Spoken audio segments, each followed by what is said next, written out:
What happens in the afterlife to those who commit suicide? Do they go to hell? Are they punished for all eternity? Are they able to meet with their loved ones on the other side? Hi, my name is Nicole Guillaume, and I'm a psychic medium. My connection to the other side gives me a unique view on life after death.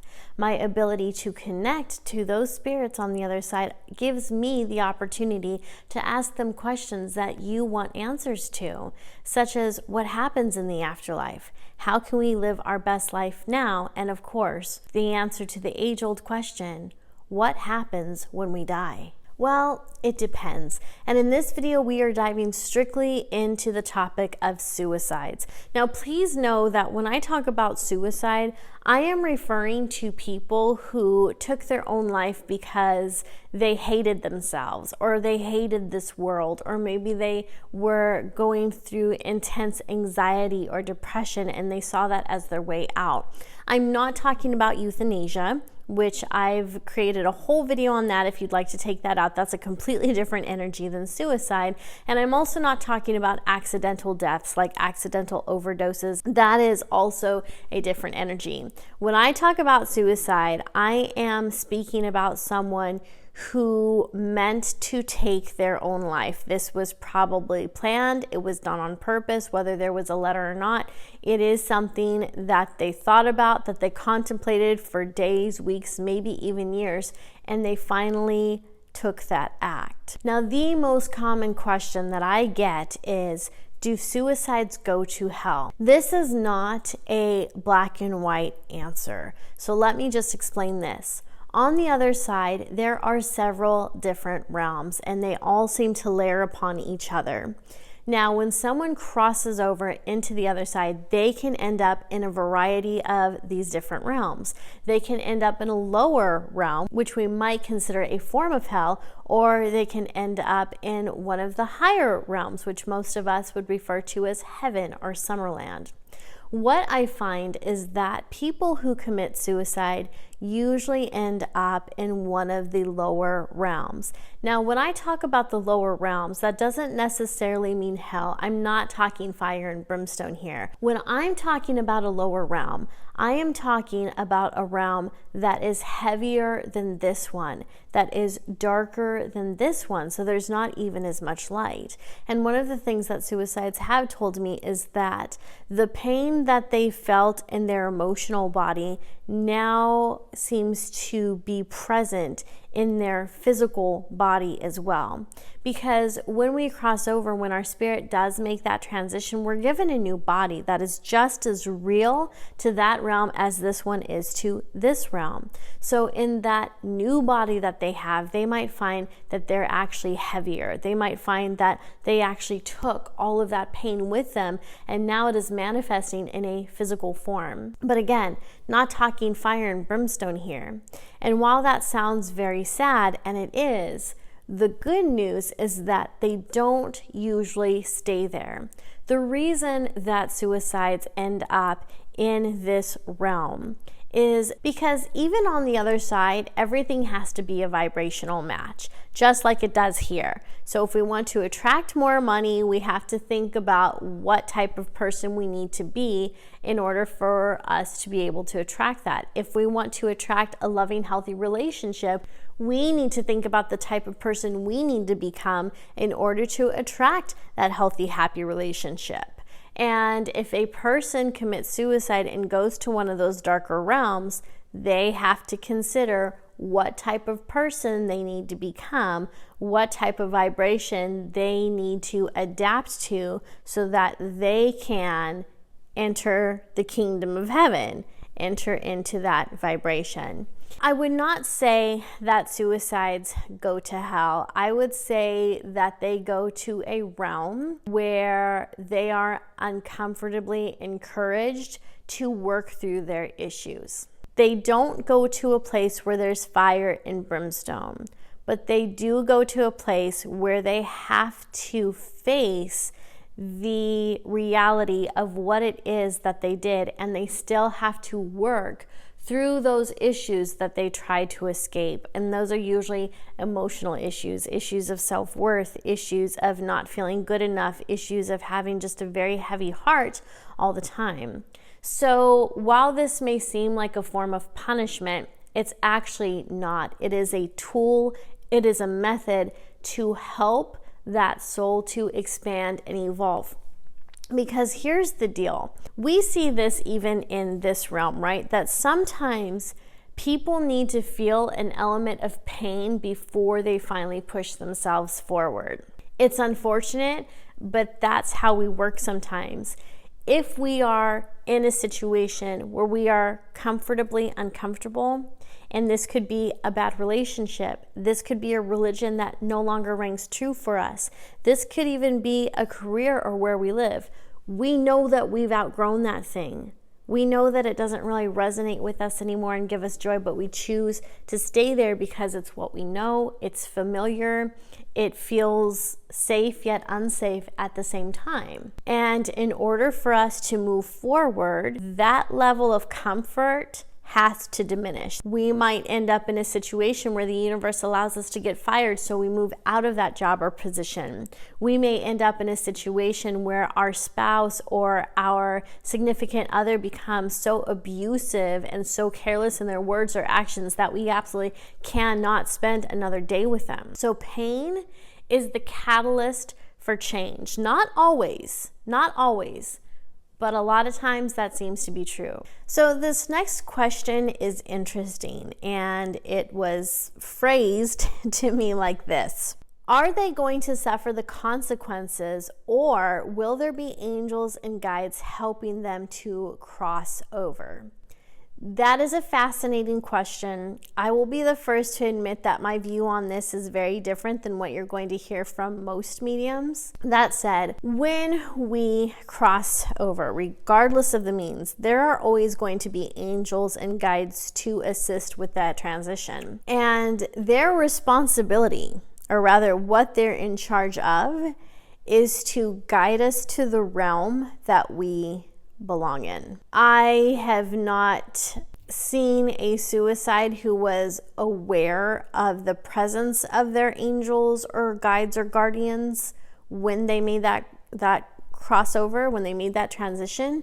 Most suicides will tell you that they took this action and then they were just, it was darkness, it was heavy, it was whatever it is. And they're not aware of this presence that basically guided them onto that realm. We all have guardian angels, we all have guides that are with us for a lifetime, and that's not necessarily just our lifetime here on earth. It can be other realms too.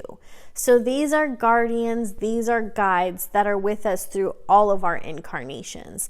I don't believe that they stay with us when we're in the higher realm. So when we're in heaven and Summerland, like they're probably still our friends and whatnot, but there's nothing to really guard us from when we're in the higher realms. When we're in the lower realms, that's when we require more of their assistance. And one of the sole responsibilities of our guardian angels is to prevent us from wandering on to a path that we don't belong on. Because when we live our lives, there's all these different choices and options that are available to us all the time. But there are certain options and choices that are never going to be available to us, and that is by design. It is because we came here for a specific reason. So there are certain options, there are certain experiences that we're never going to have, where the door will constantly close on us, even if we try to push it down. And I do believe that when we cross over, that guardian angel is still doing that same thing. They are making sure that we don't wander onto a path or into a realm that we don't belong in. So if someone passes away from euthanasia, or if someone passes away through natural causes and they're meant to go to a higher realm, that means that this guardian angel will close the doors to the darker realm so that we don't end up there, so we can make our transition to the higher realms. Same thing is true for those who commit suicide, or for those who, for whatever reason, don't belong in the higher realms. The angels will close the door to those higher realms so that this spirit will end up where he or she was meant to go. So angels and guides do assist with the transition, but very rarely are suicides aware of it. Do they regret what they've done? Do they regret what they did? A lot of times they do. A lot of times they do.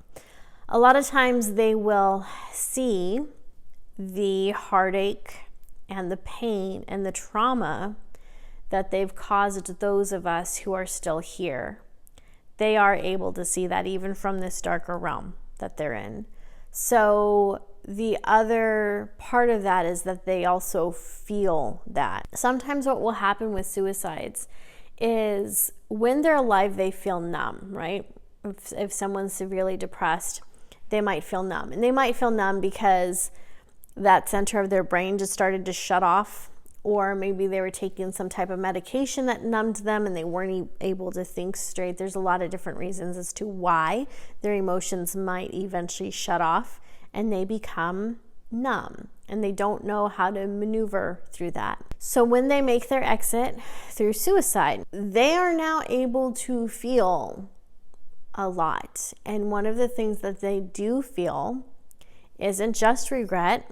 That's definitely something they feel, but they also feel and kind of absorb all of the pain that they caused for us here. And then they start to realize how much value they had, how valuable they actually were to their friends and family that they left behind. They will regret that they didn't try harder to get better. They will regret that they, of course, caused all this pain to the people that they loved. Sometimes it's the first time that they realize how loved they actually are, because when they were still here, being numb and just being disconnected, they weren't able to see that. They weren't able to realize it or feel it because there was something with their energy that just wasn't working right. So they weren't absorbing those messages and they weren't absorbing the awareness of having been loved.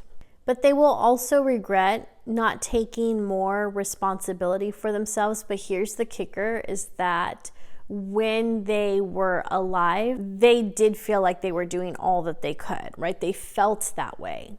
And they somehow bought into a belief system that told them there was nothing else they could do, that they had tried everything. And then once they take this action and they're able to kind of see their situation from a different point of view and even from a different level of pain, they're like, oh my gosh, I could have done this, I should have done this. And then there's also that pain of, wow, I hurt a lot of people. Like, I left because I was hurting. I left because I really thought everyone would be better off without me, and I ended up hurting everyone I know and everyone I love. So yes, they do regret the action. They do regret that they've hurt other people. And of course, they are now frustrated by the fact that they're in this darker realm and they're having to make their way out. And here is another beautiful question that so many of you ask me, and I actually love getting this question because to me it shows your compassion, your empathy, your concern, your beautiful heart, and your desire to help. And that question is there something we can do to help them get to the next realm? Fortunately, there absolutely is. There's a lot of different things that you can do. And it all boils down really to two different things: forgiveness and love. Forgiveness and love. So forgiveness means that you are able to overcome your own anger and despair and any emotions that you have that are tied to this event. So really we're talking about your own healing here. And the truth is, when it comes to suicides, there's always going to be an element of sadness that we feel. There's always going to be an element of something that touches our heart in a way that's uncomfortable. So it could be that you suffer with guilt because you feel like you should have done more to prevent your loved one from taking this action. You did not cause this action, right? The person who took their own life, that was their free will at work. That's a decision that they made. It's a choice that they made. And the reality is that there probably isn't anything you could have done to change that. And in a situation where someone is so obsessed with someone that they're doing the whole, like, if you don't come back to me, I'll kill myself, and then they do, that can leave the survivor with a lot of guilty feelings.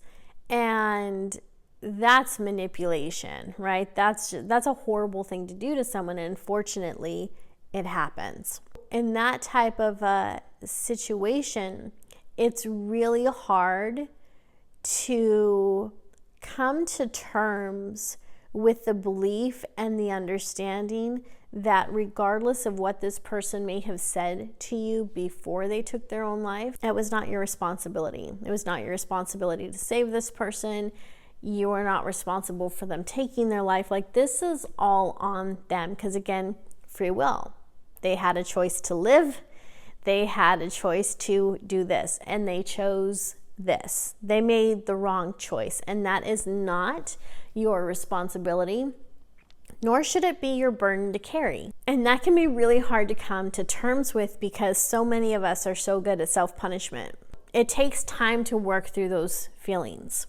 And once you get to a certain space where you recognize that you do feel more love and compassion for this person than you do feel guilt and shame for the part that you feel you played in it, even though you didn't, or when you notice that your love and compassion is bigger than the anger that you have towards them for taking this way out, that's when you're in a place that you know that you are either in the process of forgiveness or you have forgiven them. Because again, there's always going to be an imprint. There's always going to be an element of anger or guilt or something. So if it's just a little bit, it's okay. You can work with that. When it's the whole kit and caboodle, that's a little harder. When you're in the process of forgiveness, the next thing is to bring forth feelings of love for that person.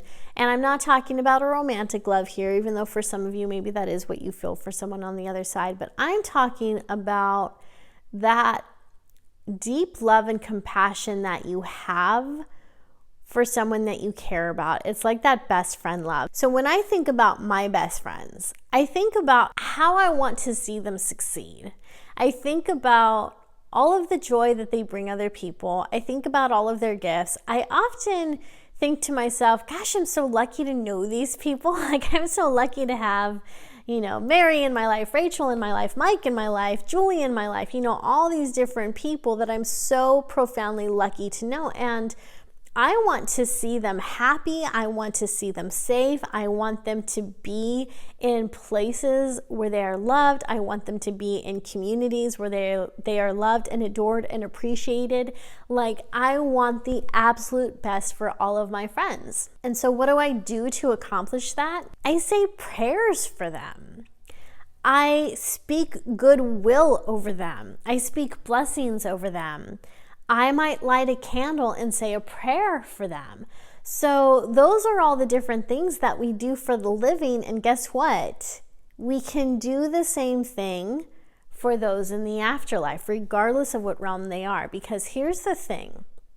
Love heals. Love does create miracles. I'll be honest, those are two concepts that I didn't believe for a very, very long time. Because the only love I had ever seen was toxic love, which isn't real love at all, but it's all I had been exposed to for all of my childhood, all of my teenage years, and most of my adult life.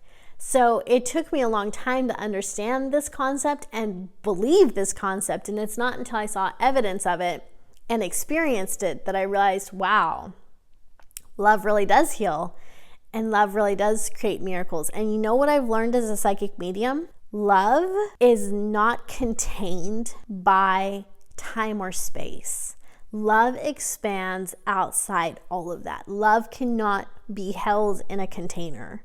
Love is too powerful for that. When you are able to send feelings and emotions and intentions and energy, the energy of pure love means that there's nothing in it for you. Pure love means that you love someone so much and you want amazing things for them, even if you don't benefit from it. That's pure love right there. When you get to that stage and you're able to send those loving emotions to that person who took their own life, who's in that darker realm, it may not happen immediately, but that energy does get to them and it does start to heal and it does start to allow them to change. And they may start to hear you when you talk to them. They may start to feel lighter and better. I want you to think, like, for those of you who know what Reiki is, or for those of you who have really experienced any type of emotional shift from uncomfortable emotions to good emotions after just having a good conversation with someone, or after partaking in some form of energy meditation or energy healing or a really good guided meditation. Do you remember how it felt when you made that shift? Do you remember how it felt when you were laying on a table and getting a massage, or when you were laying on a table and getting Reiki, or when you were maybe getting distance Reiki from someone? That's what happens to your loved one on the other side who committed suicide. Same thing happens. They do start to feel their energy shifting because of the loving intentions that you're sending to them. And you can also talk to their guardian angel and ask them to bring them the healing that they need, the resources that they need to heal, the energy that they need to heal. You can do all this on behalf of someone, and it does work. And my guess is that you'll start to feel it work. You'll start to just know, right? You'll just have this knowing that their energy is shifting, that their energy is starting to lift, that their vibrancy is starting to raise. It'll be a knowingness. Whatever you can do to send good energy to that person, whether it's through prayer, and I know I'm going to get asked this question because I just heard it in my mind. Yes, you can absolutely pray to God and ask that God, the universe, divine, goddess, whatever you believe in, you can absolutely ask for the higher powers to intervene and to start helping this person and working with this person. Here's the kicker though, because there's always a kicker. It's really up to that person if they're going to accept that energy and help or not. Most of the time, they do. When they know it's coming from you, I fully believe that as you send energy and prayers and even Reiki, yes, you can send Reiki to your loved ones who have committed this act. You can send Reiki to your loved ones on the other side. I believe, my best guess, is that they will know it's coming from you. They'll accept it. You might get a stubborn one here or there that'll reject the help. If they rejected help in this life, they might reject it on the other side too. But if you are resilient and persistent, which I know so many of you are, you'll eventually start to, I want to say, wear them down in a way, but that doesn't sound very nice. But they'll come around. They'll eventually come around, and they will start to accept that energy and accept the goodwill, and they'll start to just feel that relief in their body and in their energy, and things will start to shift for them, and their healing process can go by a lot faster. And I do believe that on some level, we're all meant to experience healing. I actually do believe that healing is one of the number one reasons why so many of us reincarnate. I feel like there's always so much for us to heal. And I also feel like we're all here to learn a certain form of mastery too. So anyways, that's a video for another time. Now, if there is someone on the other side who has committed suicide, and you just have this feeling that they've begun that action of transitioning, and you can just feel, you have this knowingness that they're elevating, that they're going through the different realms, and maybe you have a feeling that they're already in heaven, you might be at a point where you want to start working with them directly, right? And here's the thing, is that obviously there are mediums like me. Well, maybe not like me, but there's other psychic mediums out there. And we all serve as a bridge that allows you to communicate with your loved ones on the other side. What a lot of people don't realize is that you don't have to be a psychic medium to connect with your loved one on the other side. The connection that you had with your loved one while they were in physical form is still prevalent. It is still there. You just need to learn how to use that connection so you can find a new way to communicate with them, a different way to continue to have a relationship with them. And so that's what I want to teach you how to do. And I've created an online course called Embracing Heaven, Connect with Your Deceased Friends and Family. Now, as of the time of this video, I am in the process of completely revamping that course, and the updated course is scheduled to be released October 20th. And so in this updated course, you are going to find several different methods available that will allow you to bridge the gap so that you can connect with your loved one, so that you can have a conversation with him or her again, so you can actually feel their presence, so you can look into their eyes once more. I have found that when you give people this skill, when you learn how to connect with your loved one directly, so many doubts start to fade away. So much of your grief begins to heal. And there's this new joy and comfort that takes place in knowing that your loved one isn't just okay, but that your loved one still loves you, that your loved one still absolutely wants to connect with you, and they want to continue that relationship as well. So if that's something that you want, please check out my online course, Embracing Heaven. It's going to be up here on your screen, and it's also going to be in the description area down below. Also, if you're new to my channel, welcome. I do want to invite you to subscribe to this channel and be sure that you have the notifications on, because on this channel, we love to talk about the afterlife, spirits. Every once in a while we talk about ghosts, angels, and things of that nature. And if that's up your alley, be sure to hit that subscribe button so you can be notified when I release new videos in the future. Thank you for watching. I'll see you next time.